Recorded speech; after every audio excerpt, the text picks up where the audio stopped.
I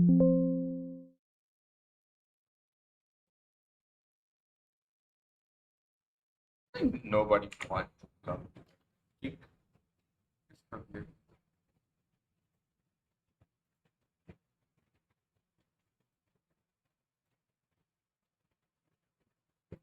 I think getting a struggles as a female, it's easy.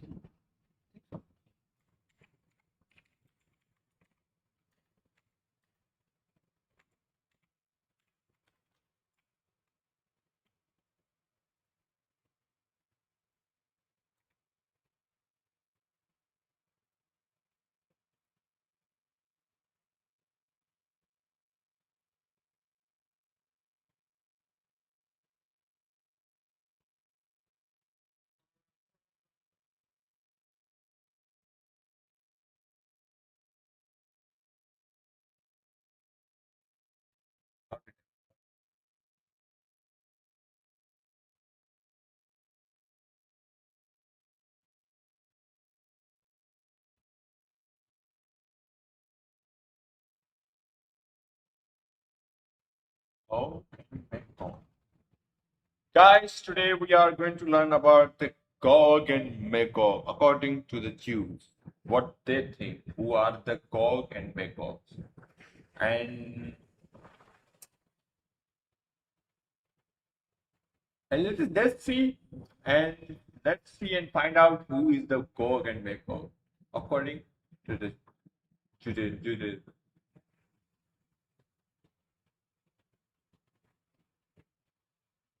Okay? Start the lines.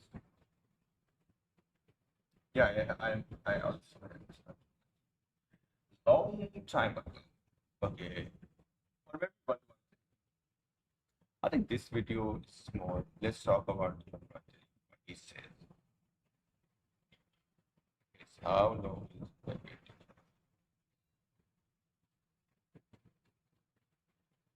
I think we need to go. Let's see if he will talk about the core of his religion, then we will keep watching him. If he just talk about like random things, like not random things, like normal things that we can observe and we can see it, like anyone who is not a Jew, who is not Jew, still he knew it, and we will not keep watching him. Okay, we will leave him.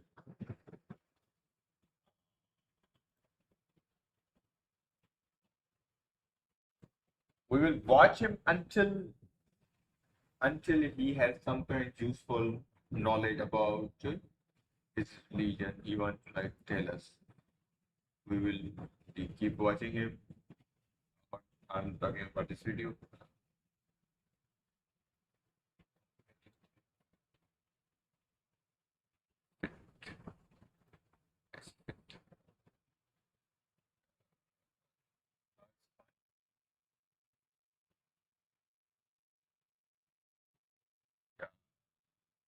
Okay, guys, we want to learn about their mentality, what they think, and what they believe.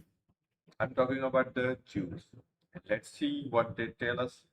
And we want to learn about their, their mentality, their thinking, their mindset, how they think about us. Goyim, yeah, Goyim. What they think about the Goyim. Let's start it. Hello everyone, Simon Jacobson here, another episode of Meaningful Live. The Kabbalah's epic prediction about the Middle East war. This program is dedicated by our dear friends Zechariah and Shifra Christine in honor of their son, Zechariah and Shifra Christine, in honor of their son, Yeshayahu Akiva Cohen Christine's birthday.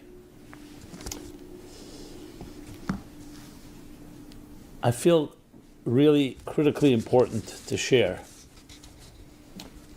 a prediction written thousands of years ago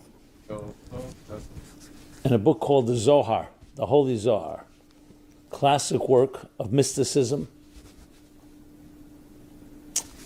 that has become famous in the context of Kabbalistic literature, being one of the original texts composed by a great sage in Talmudic times, Rabbi Shimon bar Yochai, written down by his student, Rabbi Abba, and later discovered in the Middle Ages, the 14th, 15th centuries, manuscripts in different caves found in Italy, and ultimately published and available today. We see the confrontations going on in the Middle East, and not just in the last year, where it's definitely accelerated after October 7th with Iran and its proxies attacking Israel, and a war continuing to rage. But you go back in history, so we see it's literally a story, a millennia old story. Literally to the times of the Bible, wars were raging in Israel and in the Middle East. We read about it in these week's Torah portions. Abraham, the story of Abraham as he enters what was called the land of Canaan at the time, and the wars that he fought.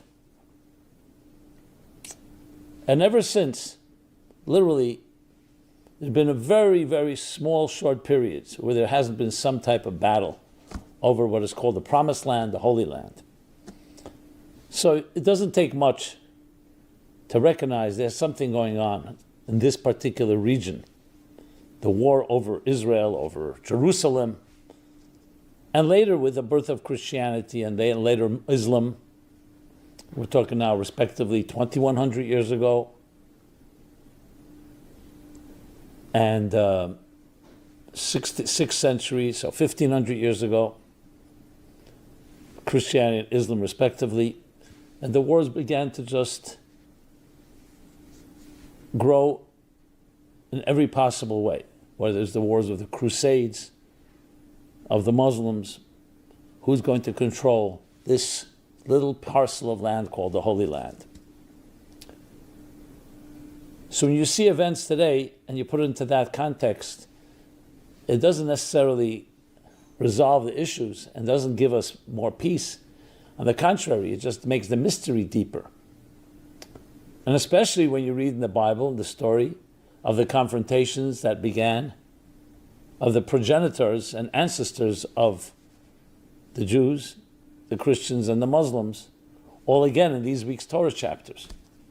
Abraham, of course, called the father of all nations. That's his name. Gives birth to a son called Yishmael with his wife Hagar. Yishmael would be the progenitor of what would later be the Arabs, and then ultimately the Muslims. Obviously, they're not synonymous. As we know, there are Arabs that are Muslims, and Muslims that are not Muslims, and Muslims that are not Arabs. And then the birth of Isaac, Abraham's son with Sarah, who would become the progenitor, the ancestor of the Jewish people. Isaac, in turn, has two children, twins actually, Esau and Jacob, alter egos, two archetypes, the Bible tells us. And that's why Rebecca has a difficult pregnancy, as she's told, because you have two nations within you, not just two people, not just two children, two nations, but they're twins. And Esau would become the progenitor of what would later be known as the Western Roman Christian world. His grandson Rami is named Rome, and then later Rome would become obviously a Christian country and then spread Christianity, which is now the largest amount, 2.5 billion people. Yishmael's grandchildren, the Arab Muslim world, we're talking about 1.8 billion people. And the second of the twins is Jacob, become the father of the Jewish people. Far less in numbers, but not less in significance. And Jacob would in turn have his tribes, 12 tribes, and his daughter Dinah. And the story continues about their journeys. And they were in battle. Ishmael and Isaac were not at peace, to the point that Sarah insists and tells Abraham to send away Ishmael from the home because of the bad influences. But it was definitely more than just that. There was a cosmic conflict going on. And then Jacob and Esau, same story, conflict. Even in the mother's womb, they were already in battle. The two nations at each other's throats, two alter egos. And then throughout their lifetime, story of Jacob buying off the birthright from Esau, then later stealing, so to speak, the blessings from Isaac. It's Esau's blessings by dressing up like Esau. It's a whole story. So it's not a surprise at all when you think of how their children and grandchildren continued these conflicts. But they've also discovered how to find peace. We read in this week's portion, for instance, that Ishmael, as much as he was banished, he finally comes back after Abraham passes away and reconciles with his brother Isaac. Same with Jacob and Esau. They do reconcile, not completely, but they reconcile. And ultimately there will be peace. And we've seen the Christian world, which was so radically at war with the Jewish people, did get tamed. We have a country like the United States today and many other democracies that come from with Christian roots that no longer call for the destruction of the Jewish people.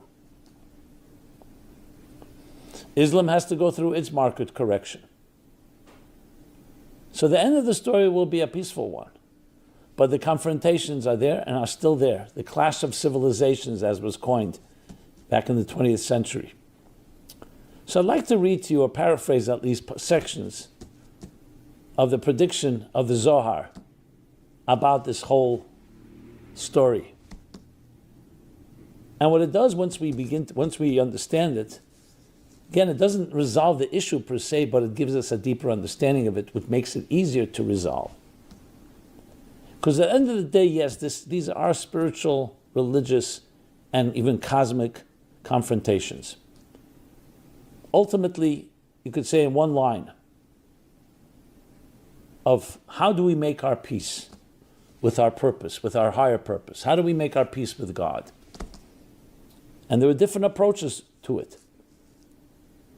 And when you get passionate, as is a believer, about your approach, often it can lead to intolerance of other approaches. Intolerance can lead to much worse than intolerance, to actual war and hostility and violence.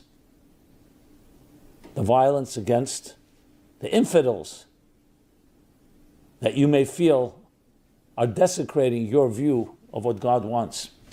And that lies at the heart of much of this. So Abraham, who taught the path of peace and love, a path of even praying for infidels, of compassion and kindness, even to those you disagree with, sadly, his own children did not fully embrace that.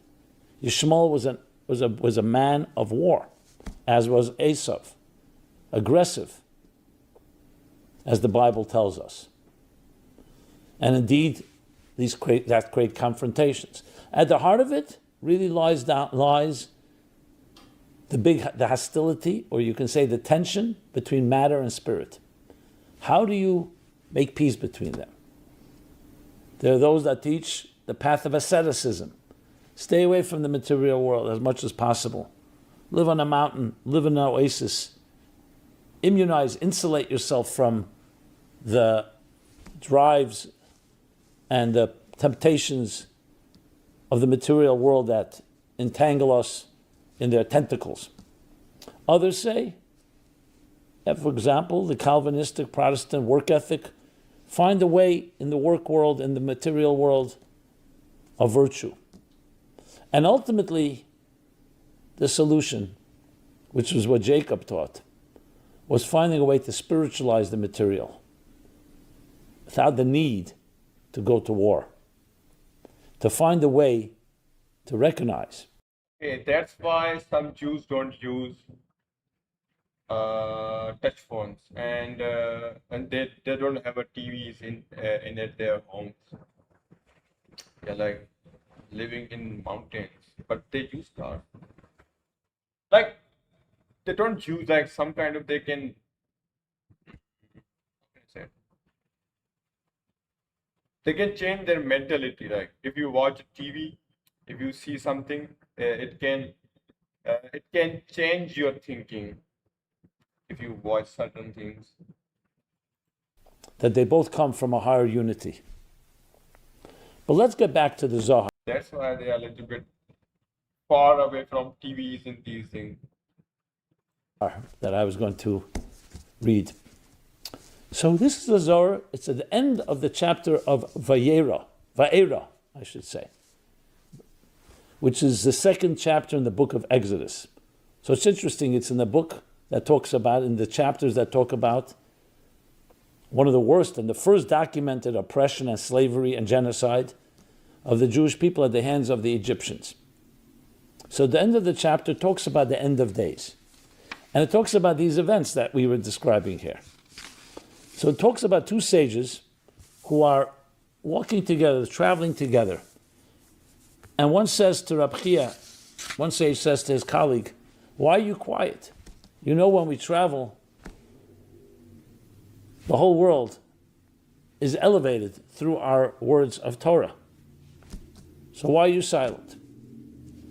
And Rab Chia responds with a sigh. He sighs and cries out and says, look what it says in the Bible, in the Torah, that Sarah was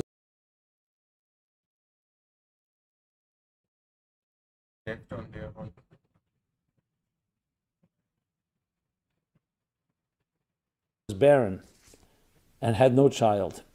And that's when she tells her husband, Abraham, have a child with your maidservant Hagar. He says, woe for this moment, that instead of having a child with Abraham, Yishmael was born. So his colleague says to him, but afterwards Sarah had a child with Abraham. So why are you so concerned? Why are you sighing? And he begins to describe the confrontations that will happen between the two of them. Now remember, that was part of the plan. There should be both these sons, Yishmael and Isaac. Rabbi Chia is not suggesting otherwise, but he sees the pain that will come out of this. And in many other places it talks about these confrontations. And the Zohar continues. Come and see, he says, for 400 years the minister of the children of Yishmael is the son of Abraham that become, as I said, the progenitor of the Arab Muslim world. So the minister of the children of Yishmael stood and begged before God and said to him, and I'm actually reading, whoever is circumcised has a portion in your name. And God said, yes, that is so. Behold, so the minister of Yishmael says to God, behold, Yishmael, the son of Abraham, was circumcised. So he has merit. He deserves, as being a son of Abraham, blessings. Why does he not have a portion in you like Isaac does? So God says, well, there was a difference in their circumcision. Isaac was circumcised to 8 days. Yishmael was 13 years old.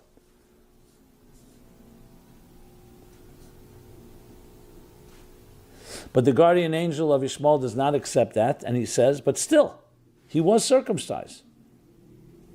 Should he not get rewarded at least for that? And Rab Chia continues and says, and God said, you're right, correct. Because he was circumcised and he was a son of Abraham. So what did God do? He says, he gave them a portion for a period of time, control over the Holy Land, the promised land, Israel.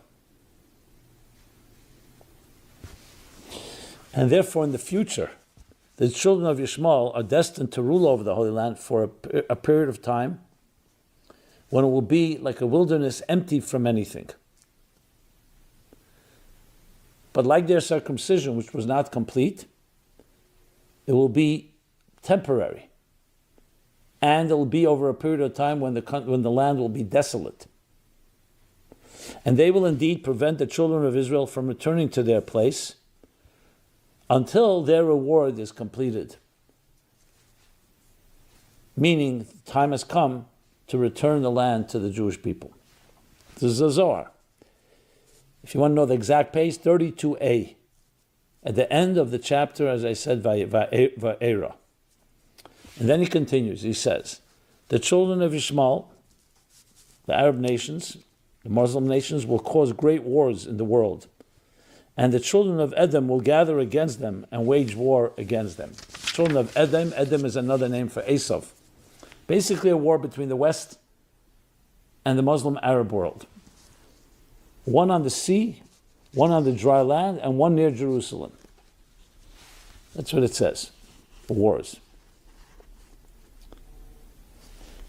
And the wars will go back and forth, where the children of Edom, which clearly referring to the grandchildren of Esav, the Christians, the Romans, and so on, will rule over them, over the Ishmaelites.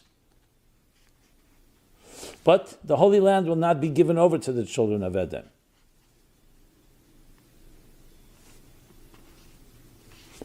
And then he continues and says, at that time, a nation from the end of the earth will be aroused against evil Rome and wage war against it for 3 months.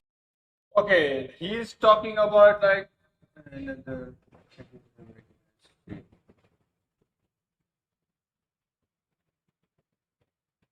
he is talking about Europe, and Muslims will fight together, fight each other, and will be again that he will Rome and wage war again for 3 months. Okay, who is Rome? Let's see who is he's talking about Rome.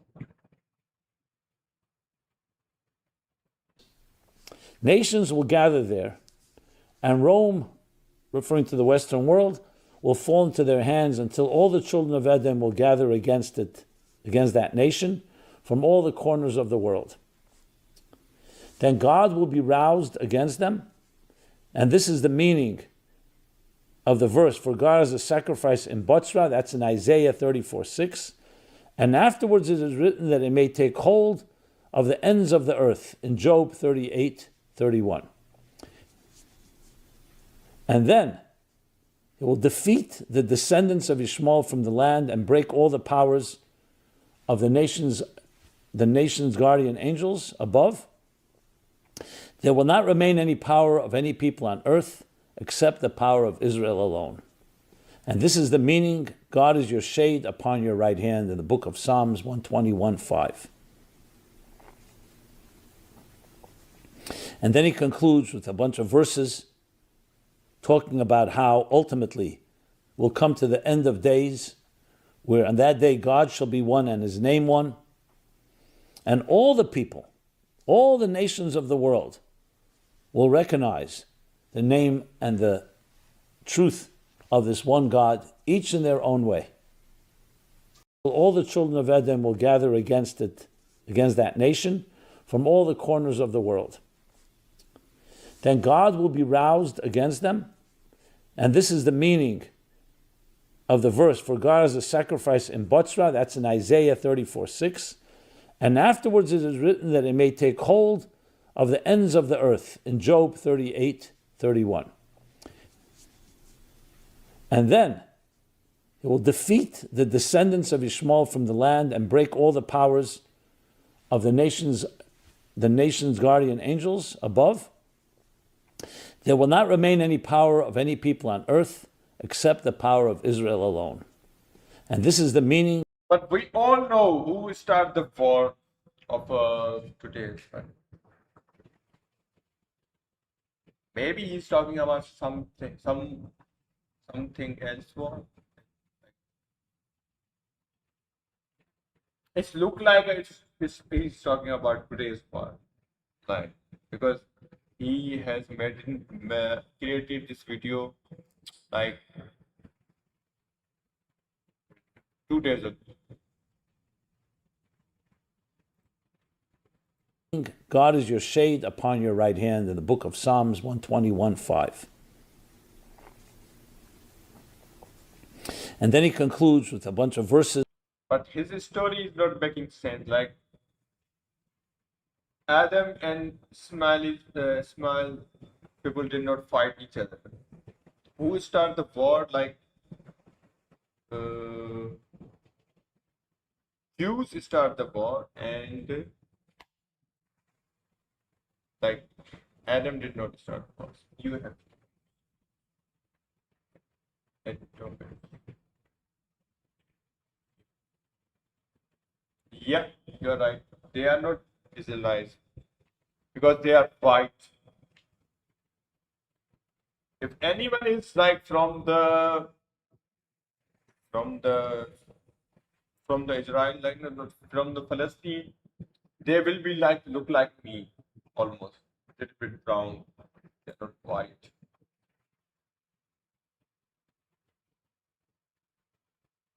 In history, there were some Jews, no, some Christians who converted into the Jews. Yeah, they are like them. Talking about how ultimately we'll come to the end of days, where on that day God shall be one. One thing, remember it.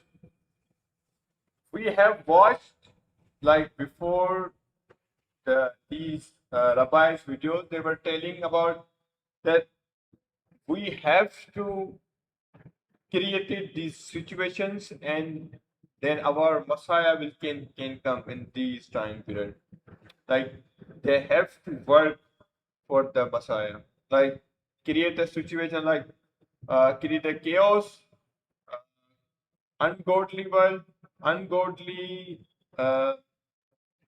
political peoples, like governments. They has no God. They are just empty. They are without the God.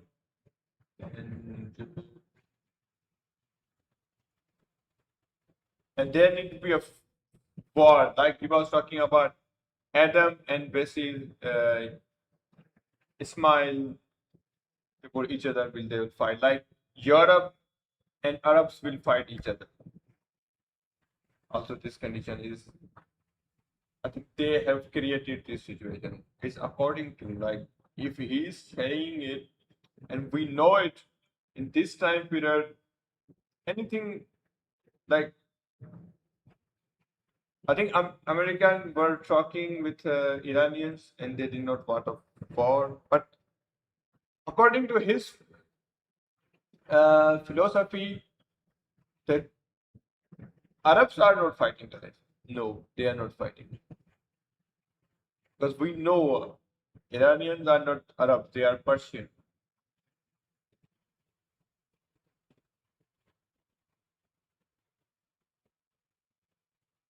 Maybe that's why the Mossad is like doing some back attacks in the Arabs. They also can join the wars. I'm not just saying it. You can watch it if you go to the YouTube, or not YouTube, leave it YouTube, like in news reports, and also if officially talks, like governments are saying we have captured some Mossad agents in our country. They were bombing some places in Arab countries because they need Arabs in this war to fill this condition, like Europe and Arabs are fighting each other. And his name one. And all the people, all the nations of the world will recognize the name and the truth of this one God, each in their own way. And that's from the book of Zephaniah 3:9. And then blessed is God forever, amen and amen. That's how the Zohar ends that section. There's a similar parallels to a Zohar at the end of the chapter on Balak and other places which now we don't have to go into. So when you read this, you realize that the purpose of it all is not that one wins and one loses, that there be harmony, but there'll be confrontations. Confrontations, Because the fact is that when there's strong faith, if it's not balanced with the proper humility, it can be very destructive. Because you're not just fighting in your name, in the name of God. That this is what God wants. But God wants, above all, harmony among his children. And that has to be the end of the story. But before that, there will be the periods of these confrontations. What does that mean and translate in our lives? That we all have within ourselves conflicts between our faith, the values that we believe in, and sometimes how do you implement that? Who has not, for example, compromised some of your ideals due to so-called the realities on the ground? The challenge is, how do you integrate the two? A fascinating story in the Talmud tells us. Rab Shimon Bar Yochai, actually the author of the Zohar, he had to hide from the Romans because he studied and taught Torah, and they had decreed that it was prohibited, penalty of death. So he went to hide. For 12 years he hid in a cave with his son Rabbi Elazar. And you can imagine, as the Talmud tells us, how refined he became. Finally, after 12 years, he was ready to return to civilization. Either the decree ended or whatever it was. But he became so spiritual, so refined, that as soon as he saw the pettiness of the materialism of people's pursuits, he couldn't tolerate it. So it says whatever he looked at began to burn. Whether it's literal or figurative, but the idea was he couldn't tolerate his intense, powerful energy was unable to reconcile. Because when you see the truth and then you see people involved with pettiness, with superficiality, with materialism, with temporary things when you're dealing with the eternal values. So God says to him, no, I did not create the world for it to be destroyed. It's true, it's a materialistic world. I created the world for it to be transformed. Return 1 more year to the cave, this time at your own choosing, your own volition. You need 1 more year to prepare yourself. 1 more 13th year, Bar Mitzvah year. So that's what Rab Shimon went back to the cave, came back a year later, and it says whatever he saw that needed repair, he repaired. So he learned to transform instead of destroy. So sometimes in your great intensity, when you really have very high values, you can become very intolerant of others. You see that all the time. People have strong passions. That's not the goal. The goal is become even a greater person and teach. Instead of overwhelming people, judging them, condescension, even if you have good intentions. That's not the approach. The approach is to change, to transform, to inspire. Don't teach people what to think, teach them how to think. So in a more subtle form, in our own microcosm, we all have these conflicts. And the macrocosm level, they took on the shape, sadly and tragically, of major wars. But how could you find the name of God with another human being who was created in the divine image? Yes, the founding fathers had it right, which came from the Bible, from Torah, from Abraham's teachings. All people are created equal, and by virtue of that are endowed by the Creator with inalienable rights. We may have disagreements, but we're all children of God, and thus one a larger organism. That's why it's so insane and so beyond words that people can hurt each other. You're hurting yourself when you hurt another person. But clearly that takes time to mature to get to that level. So we have here is a description of these confrontations that began thousands of years ago, but how they'll play themselves out at the end of days. And that's where we are now. So what we need to be thinking of, how do you ultimately win these battles? How do you ultimately end these battles? And remember, it's win-win. We're not talking about one winning and one losing. At the end of the day, it's all human beings ultimately embracing God in a unified. Now he has stopped it. Let's learn about the Gog and Magog. What I have learned, that Gog and Magog are like Europe is Magog, I think so. And Gog is like Saudi countries, maybe for Persia.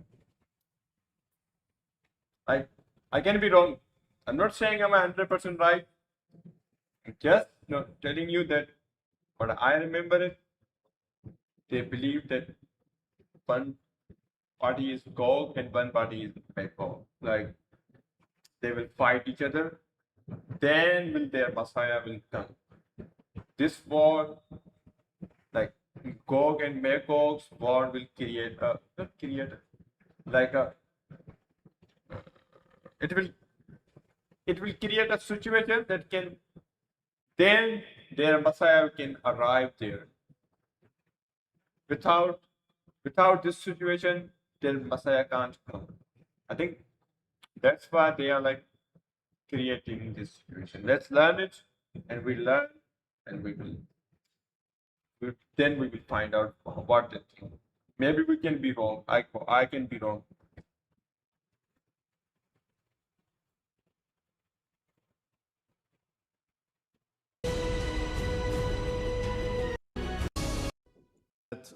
I was asked to do is a series on some of the more metaphysical teachings in Judaism. So what I'm going to be covering is the general flow of events from the end of days, then the period which we call Armageddon, or Gog uMagog, the wars of Gog and Magog, the wars of Armageddon, and then moving into the Torah's teachings on the world to come, what that means. Like Armageddon is like a great war. There will be so many deaths in this thing. And possibly we'll get into discussion of resurrection as well. So that's generally the direction that we're taking. The end of days. What? A resurrection? After this, they can come to the And resurrection. possibly we'll get into discussion of resurrection as well. Resurrection. Okay, he will talk about the resurrection. I think maybe we can learn from him about the resurrection. They think the time will come they can resurrect people. If anyone died, they can resurrect.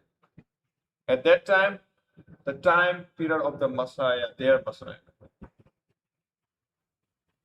But they don't believe like exact date of the Messiah, like the day, this day the Messiah will come. No, they believe today Messiah will come. Today Messiah will come.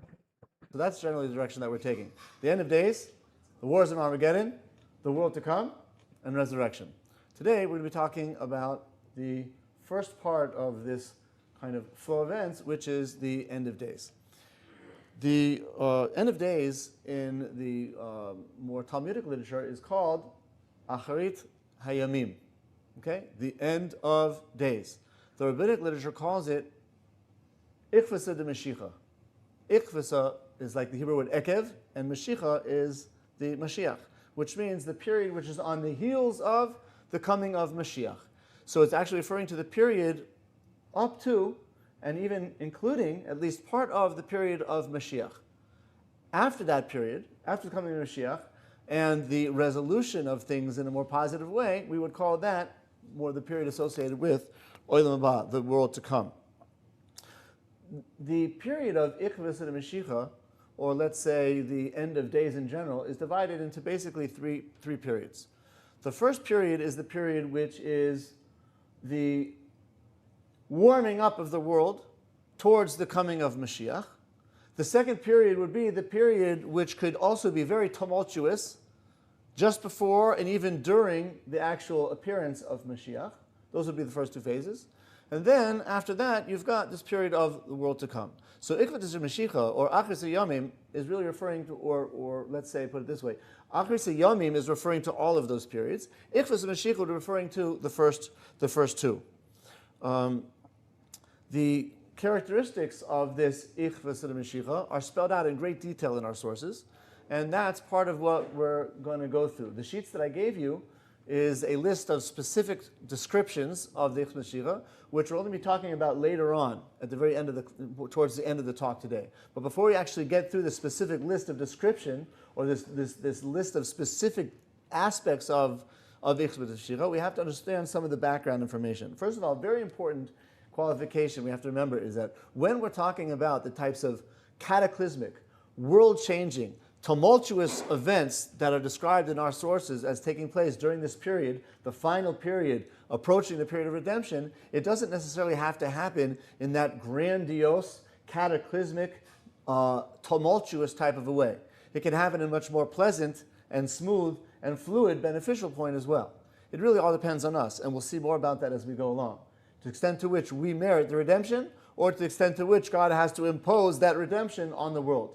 If we merit it, of course, things will be much more fluid. And otherwise, it could be potentially much more difficult. The sources, for example, in the book of Daniel, talk about and give us an indication that the suffering that might be as a result of getting the world prepared for the coming of Mashiach and the resolution of this whole question about whether God exists and what does he want from us, the description in Daniel describes a scenario which is understood by the commentaries to be much worse than anything the Jewish people ever experienced. Much worse than the exile in Egypt. Much worse than the destruction of the first temple or the second temple. And arguably even worse than, God forbid, the most tragic event that's happened to the Jewish people in recent times, which is the Holocaust. Although there are some people who say that the actual event of and the suffering of the Jewish people of the Holocaust represented the actual crescendo, the pinnacle of this period of Ich V'Zeh Mashiach, and from that point on, it's really only in the movement of getting better and better. It's hard to know for sure where the Holocaust fits into the way things are going to play out. But in any case, the sources describe that this period of Ich V'Zeh Mashiach, which are on the heels of the coming of Mashiach, is not going to be an easy period at all. The Gemara in Sanhedrin actually records one of the sages of the Talmud saying as follows: "Let it come, but let me not be there to witness it." Meaning, I certainly want the events of the world to come into fruition, and so that all the prophecies will come true, and all of the tensions, the spiritual tensions in the world will be resolved, but it's going to involve so much calamity, so much dissonance, that let it come, but I don't want to be there. It's too much. There's too much suffering. The Vilna Gaon actually describes it to labor pangs, saying that just as labor and the difficulties of labor, or of pregnancy, increase towards labor, and then within labor itself, as birth approaches, the labor pangs become greater and greater and more frequent, so too, when the world is this new situation of redemption is birthed into the world, the period preceding it is going to involve labor pangs, and those pangs are going to be more and more intense and more frequent as we get closer and closer to the birth. Once that birth occurs, Mashiach arrives, and the world starts to become resolved of all these tensions, there will be a great relief. But until then, right, it's going to cause great pain, great suffering, and people might even be crying out, even though they're looking forward to the realization of the birth of redemption, but while they're experiencing it, it's going to be very, very difficult. Jewish sources reckon when this end of days is going to be. Right? When it's going to be. It's important to know that even though throughout Jewish history, different Jewish commentators gave different appointed times for Ich V'Zeh Mashiach and the coming of the Mashiach, none of them so far have come true. Any estimate of when it would be has already passed. That doesn't mean that the Gemara's discussion about when it will be, or commentators' kind of extrapolation about when it would be wrong. What they were doing is they were seeing times, junctures in time, which would be propitious for the coming of Mashiach and all of this process of the end of days that's going to happen. If it didn't happen in those appointed times, it's not because they were wrong, because they were really forecasting times which were propitious for this process. What happened was, we, the Jewish people, did not merit the redemption taking place at that time, in which case it passed. Okay? But just as they predicted times in the past, which didn't occur there will still be an appointed time sometime in the future for these events to take place. That being said, the Jewish sources, the Gemara in Sanhedrin in particular, talks about a specific time period where within that framework, within that spectrum, it's most likely for these events to start happening.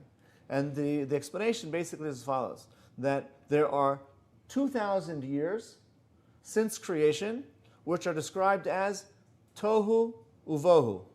Does anybody know what that means? What's that? It's actually a word in English. If you check it out in the English, Do you ever wonder if people are just manifesting this due to the lack of understanding the true creative process? No, I don't think so.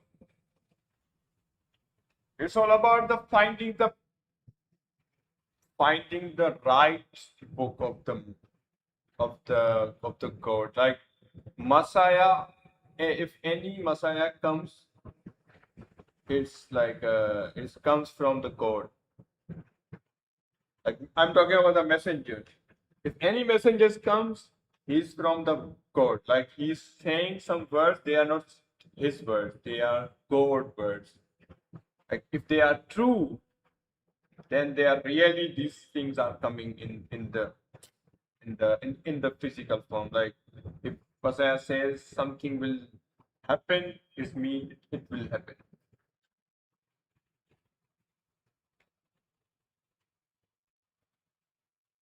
But sometimes people do like they create those situations, then can like it is true. Like Messiah said this thing will happen and he done it. Things happen like that. dictionary, you'll find tohu uvohu. It's one of those words which in Hebrew was accepted as an English word. It's in the dictionary. Tohu uvohu literally in Hebrew means like void. It's the description of the world before it was actually created. It's a term in the creation story. That before God crystallized creation, creation was in a state of tohu uvohu. It was discombobulated existence, fluid without any specific form. So the Gemara says that the first 2,000 years from the time of creation is actually an extension of this period of tohu uvohu. What does that mean? We're certainly talking about 2,000 years when the world existed. Like in Jews, there are like two type of Jews. One support Palestine and one don't support Palestine. Like there is some one say there's no Palestine, and other group says there is Palestine. Like one is waiting for the Messiah and one is creating situation that Messiah can arrive. Like the world need to have a chaos, have a godless society. Like if you call like I'm talking about the bad websites. They are owned by the you know who own it. I'm not going to like give you the who own it. You can search it who own it. You will find out. In in every religion, in any kind of belief, there are like two type of belief. Like one who want to things happen and one is waiting for the things happen. As it does now. Why was it referred to as tohu and vohu? The reason is because it's based on a teaching which says as follows. In the creation story, there's a verse which says, Yom HaShishi v'yechulu hashamayim v'aretz v'chol tzva'am. It was the sixth day, and God created all of the heavens and earth and all that they contained. Okay? The Gemara notes a grammatic point. In creation, One thing is weird, like Christian and Jews both believe God created this universe, this thing in 6 days, and seventh day he rested. How God can rest? This situation is like it's not making sense, guys. Because if God rested, the things will be destroyed. The sun.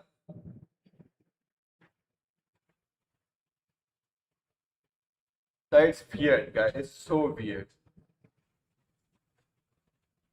How can like the I don't have a word. How I can't describe the how much God has a power. Like how he can rest. If he rested, things will be destroyed. it says X, Y, and Z happened day 1. X, Y, and Z happened day 2. And the same thing with day 3, day 4, day 5. However, on the 6th day of creation, the Torah says not day 6, but the 6th day. It's from here that our sages teach the following teaching. Do you use crypto? that No. when God created, he created creation on condition. Guys, crypto is so dangerous. Like, it's a money, you can't see it. Also, like a paper money. It's there, but it still isn't there. That what? That the Jewish people should at some time in the future receive the Torah. On what day? The sixth day. The understanding of the Torah. Like, if you have a crazy amount of money, you have to buy a land.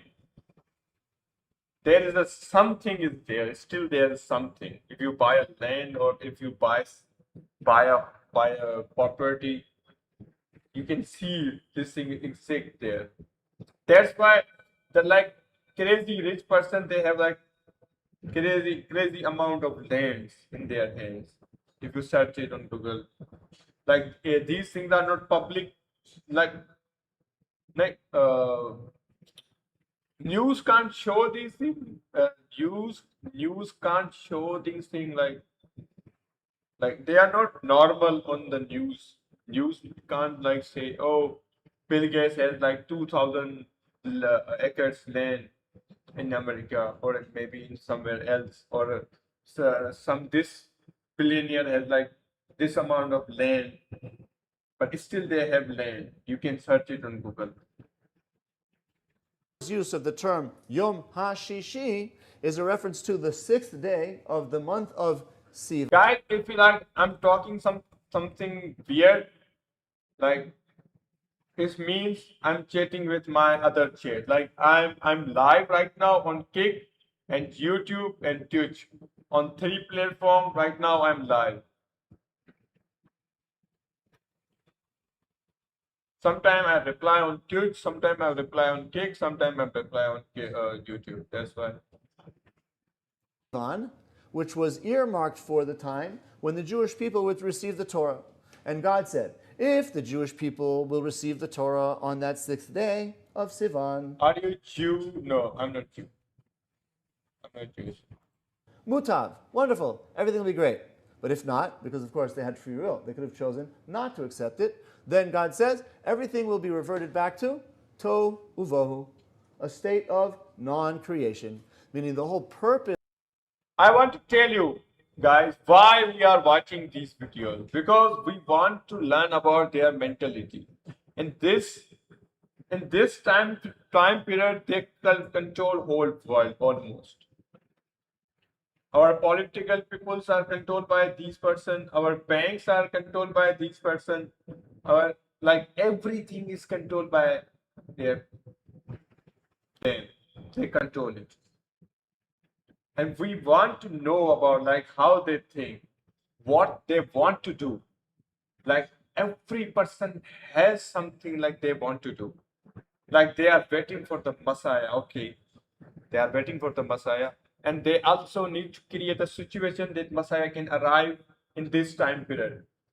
That's why they are like making this world codeless, because most of worst websites and bad things like are controlled by Jews. But I'm Muslim. Of creation was in order that the Torah should be part of the world, either among humanity in general, and Very good. if Yeah. humanity in general forgoes it, at least It's all about learning, within guys. the Jewish people, so that they can catalyze its spreading to the rest of the world. But in any case, Torah is a I don't want to learn Jews' mentality from Muslim or Christian, because they will have no idea how they think. If we, I'm Jew. Okay, it's good. Like you have a, I want. Okay, tell me one thing. If I want to be wrong. Like you have a two type of people. One who support Palestine and one who supports Zionists. Like which category you belong? Do you support Zionists, or do you support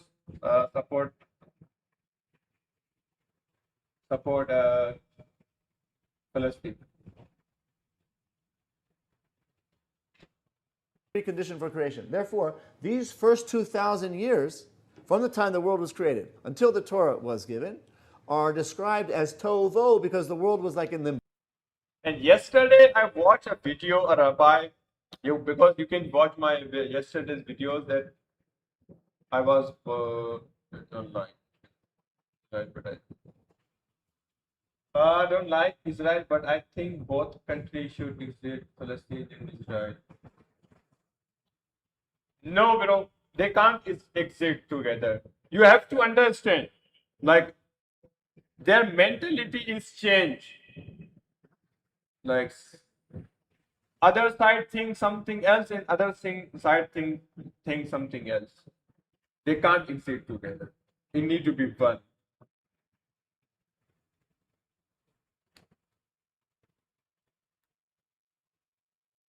If we see a history, there was a Palestine after 1948. They created a Israel, guys. I'm talking about the history. It's not my thing.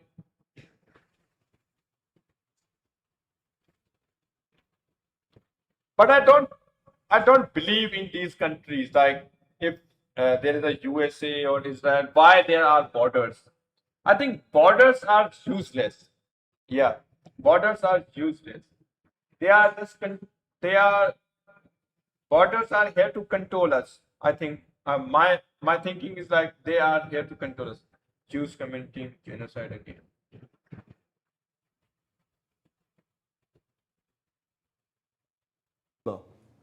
Will the Jewish people receive? No, we can't say Jews because whole Jews are not commenting it. Like some Jews disagree. You can watch it on Google. There is a group who call themselves Zionists and they are doing it. Like putting one name and saying, oh, everyone is doing it's bad. If they could exist together, what could it look like? What could the middle ground be? Yes, they have to sit and talk each other, and this is not going to happen because they are waiting for the Messiah. Jew himself can tell us. He is in the chat. He can tell us. They are waiting for the Messiah. And for the Messiah, they have to create a situation that Messiah can arrive in this world, in this time period. But Jews has another side. They don't believe that they have to do these things that Messiah can arrive. Like their mentality is that Messiah will arrive. Messiah will take them into the Jerusalem. Like, and one side thinks they have to do these works, and the Messiah will arrive. Like, create a chaos. I'm saying it after doing a research, guys. See the Torah, or will they not? Will they yes, or will they not? Until they received it, we didn't know what the answer was, and therefore the world was tantamount to being in a state of to'uvo, non-created. That's the first 2,000 years. Before this video, I watched another video.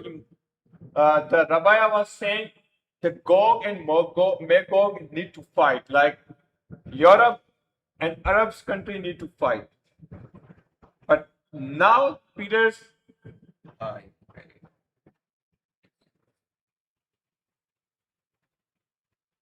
now Arabs are not fighting. Like they are they are creating a situation that the Arabs can like jump in this war.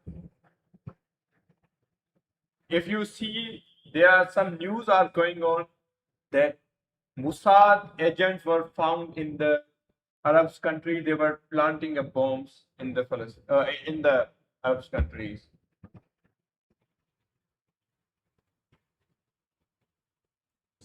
This first 2,000 years is described as being. These are not just news. These government are telling that we have captured the Mossad agents. Time where Mashiach and Achris Hayamim The end of days is not likely to happen, and we know it didn't. Why is it not likely to happen? Because there's no instruction yet about how things should be done. Torah hadn't been given yet. So that brings us to the next period, the next 2,000 years, which is described as the 2,000 years of Torah. And also, Jews have another calendar. It has like 6,000 year, like 6,000 times, like no, I think 6,000 year, like that their Messiah will come, and they are living in the 5,778 year. The like Messiah is very close, almost 220 years. Messiah is very close, and also Messiah can come early if they create a situation like they they don't believe it. They have to create a situation. These They 2,000 have to years work of Torah simple. are reckoned from the time of Abraham, Avraham Avinu, until the destruction of the second temple. From the time of Avram, who started to promulgate the teachings of godliness into the world, that represented an introduction on a mass scale of the teachings of Torah into humanity. Guys, if I'm saying anything wrong, you can talk in the chat and we can have a chat. Stop like writing something useless. And Avraham was named Avraham because he became an Av lehamon goyim, a father of many nations. Because I am doing this live stream to learn it. I'm not here to fight. Anyway. Abraham is a spiritual father for many, many nations. How so? The Jews, even though we don't represent very many, but he's also a spiritual father for Islam, Christianity, which preceded Islam, and then Islam. Yeah, millions, billions of people across the world are spiritual recipients of the teachings of Avram. So that Avram actually catalyzed the second 2,000 period, which was referred to as the period of Torah.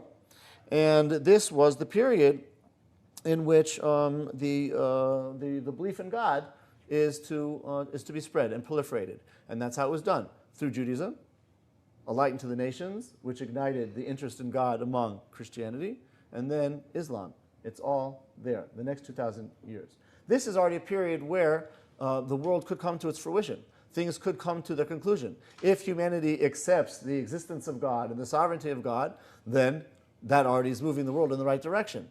If they don't, it's also a time in which God can start imposing, right, the resolution into the world as well. So this would also be the first period, the next 2,000 years, when that could happen. However, it did not happen, and that period closed, according to the Ramban. It closed approximately around the time of the destruction of the second temple.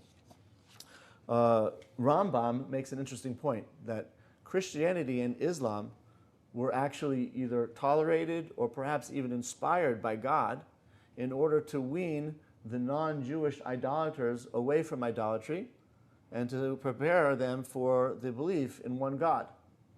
And the Rambam actually writes that through the teachings of Christianity and Islam, humanity is asking questions like, is there a God? Is there a Mashiach? If so, who? So Rambam says that Christianity and Islam are actually engaging humanity with a dialogue about belief in God in order to wean them away from idolatry and prepare them for the coming of the Mashiach.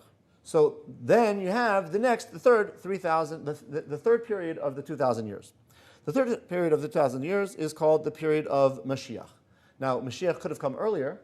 It didn't.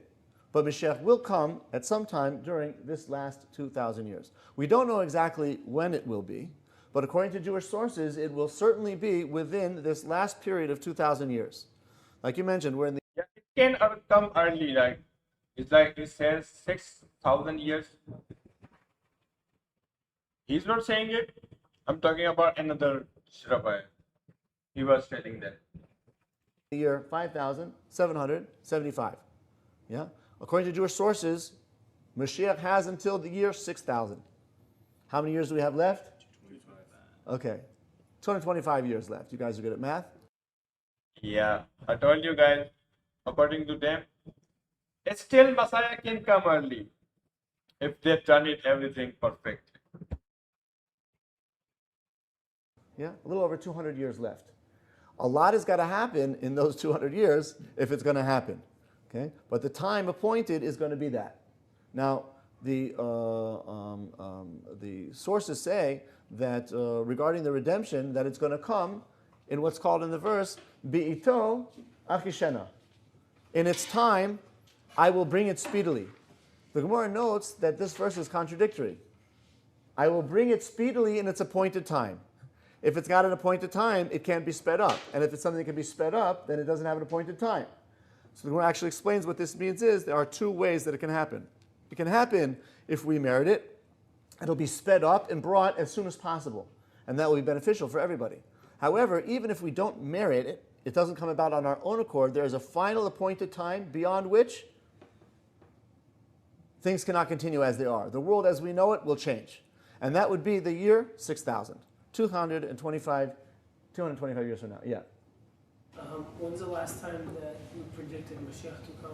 You just said till the year 6000, but you also mentioned before that there was a time he said he should have come already. Yeah, so there were times which were predicted in the past. When was that? There are different calculations. Different rabbis made different calculations about what those years would be. Yeah. But Who made this calculation? what's that? Who made this calculation?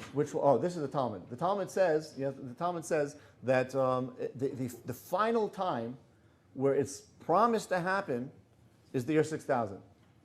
If it doesn't happen by then, but what if it doesn't happen? What about the then time? what? Okay? We'll see. Yeah, but until that point, we're dealing.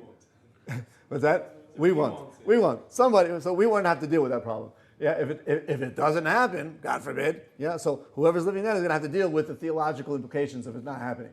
But until that point, the Jewish sources say that it will happen sometime before the year 6000. Sometime before the year 6000, it will happen. What? Haven't there been 6,000 periods in the past that expired without us meriting the arrival of the Mashiach? Do you mean other cycles, previous cycles? Yes. Yes, you could say that. So why is this cycle different from other cycles? Why are we so sure the Mashiach will come in the year 6,000 if he didn't, Yeah, that cycle? that's a good question. That's a good question. If the world was created and destroyed, I'm not saying that's necessarily the case, but it's a possibility. There's such an idea which was out there. According to that, then they had a period where they could have merited this resurrection, this redemption, and they didn't. But here, within this 6,000 cycle, we are told that Mashiach will arrive and the world will come to this resolution sometime between the 6,000 years. We hope it will be sooner because we merit it. Even if we don't, it will be imposed upon the world. That will be the scenario that is described in this Achris Yamim. Also, remember it. They don't believe it. They also wanted to create, like they are going to create. Like they will create a situation the Messiah can come. It will be for the Christian, it will be Antichrist. For the Muslim, it will be Dajjal, the who lies, who tells false. But the computer will, that's fine.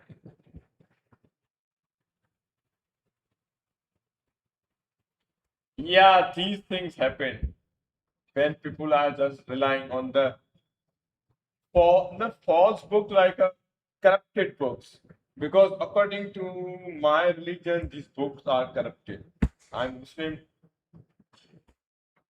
They have some knowledge. There is correct. There is right. But most of the things are not. These final days, which are not described in the most pleasing terms. But what is going to be the description of these final days? And let's see whether that corresponds to anything that we're experiencing nowadays. There are basically two general characteristics about the period of the end of days, which our sources describe. And one of it is a rampant lack of belief in God. And Jewish sources, whether it be the prophets or whether it be the Talmud, talk about how towards the end of days there is going to be a mass departure on behalf of the Jewish people away from a belief in Torah. The Rambam, in his famous Igeres Teman, writes the following. He says, our sources have already revealed to us that toward the end of the exile, as a result of our suffering, many Jews will come to doubt, be led astray, and eventually abandon their religion. And all this will be because of our lowly position in the exile and the elevated status of the non-Jews.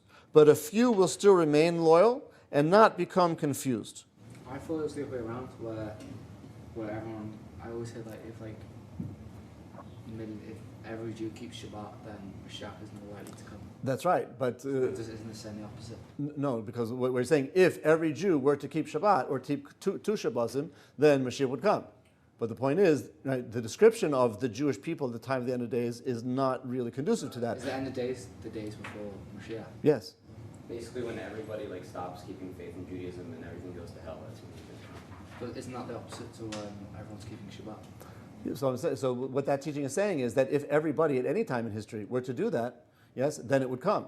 But even that statement resonates with the other teaching that we're dealing with. Why? Because that's assuming a situation where people are not keeping Shabbat, and if everybody were to keep Shabbat, then Mashiach would come. So it's actually in line with what we're saying here. The prediction is that towards the end of days, the Jewish people are going to be, by and large, lacking a belief in God. At that time, if something were to stir them to a great level of observance, and everybody would keep the Shabbat simultaneously in the name of God and the Shabbos, so that would be a way of catalyzing the coming of a Mashiach in a good way. But it's not going to necessarily, it's not going to happen that way. It's conditional. You think? Shouldn't it be kind of be preached then that Jews should basically follow this piece of paper, and Mashiach will come? No, we want the Mashiach to come earlier. This is like if Yeah. Yeah, you was came in. happening You came in a in bit late. So I'm talking You- about in 5999 or 5995. Yeah. So you came in a bit late, but let me just read at the point, and then I want to go on, which is that the prediction of things happening in a non-pleasant way is a result of the Jewish people's not observing. But they certainly have the option at any time to turn back to God, in which case the redemption will take place in a much more fluid and pleasant way. So it's unconditioned. Yeah. So it could happen that we bring it early just because we're doing the right thing, or if it doesn't happen, then it's going to turn to this where it's like, it's going to hit the bottom. Yes. That's the idea of bi'ito achishenu. Yeah, at its appointed time, I will speed it up, which is self-contradictory. Right, so why wouldn't we just, Why wouldn't what? Well, yeah, why wouldn't we just, if we could speed it up by doing the opposite and then flipping it around? Speed up by doing opposite, which we would speed it up through observance. Why don't we just like say, let's get as destitute as possible. So USA should send more to Israel.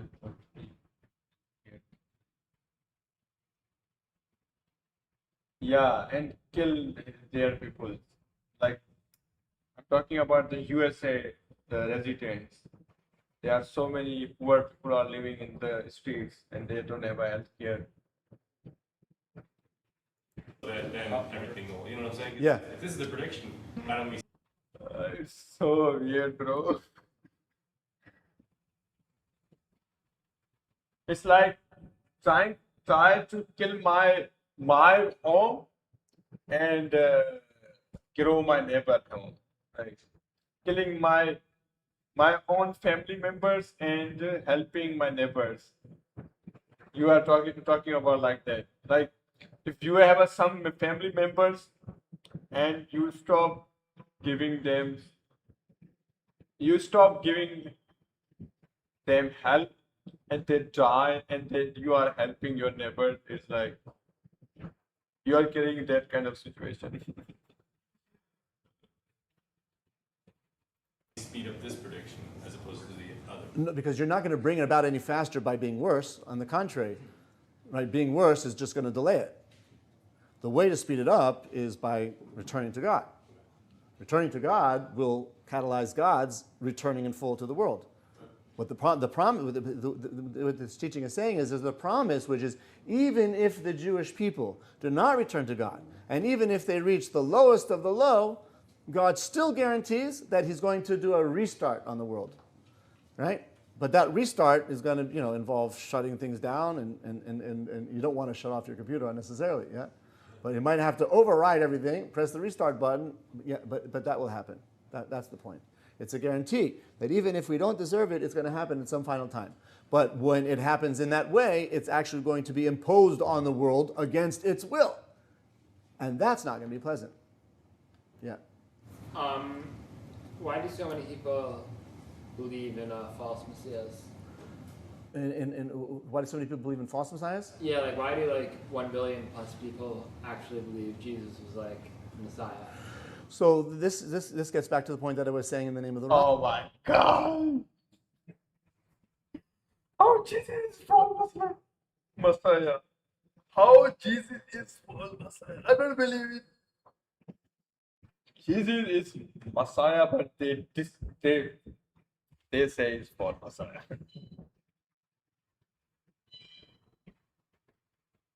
Rambam, where in preparing the world to make the choice to receive the Mashiach, God has an intermediary stage of weaning the idolaters away from their idolatrous beliefs and introducing them to the ideas of monotheism.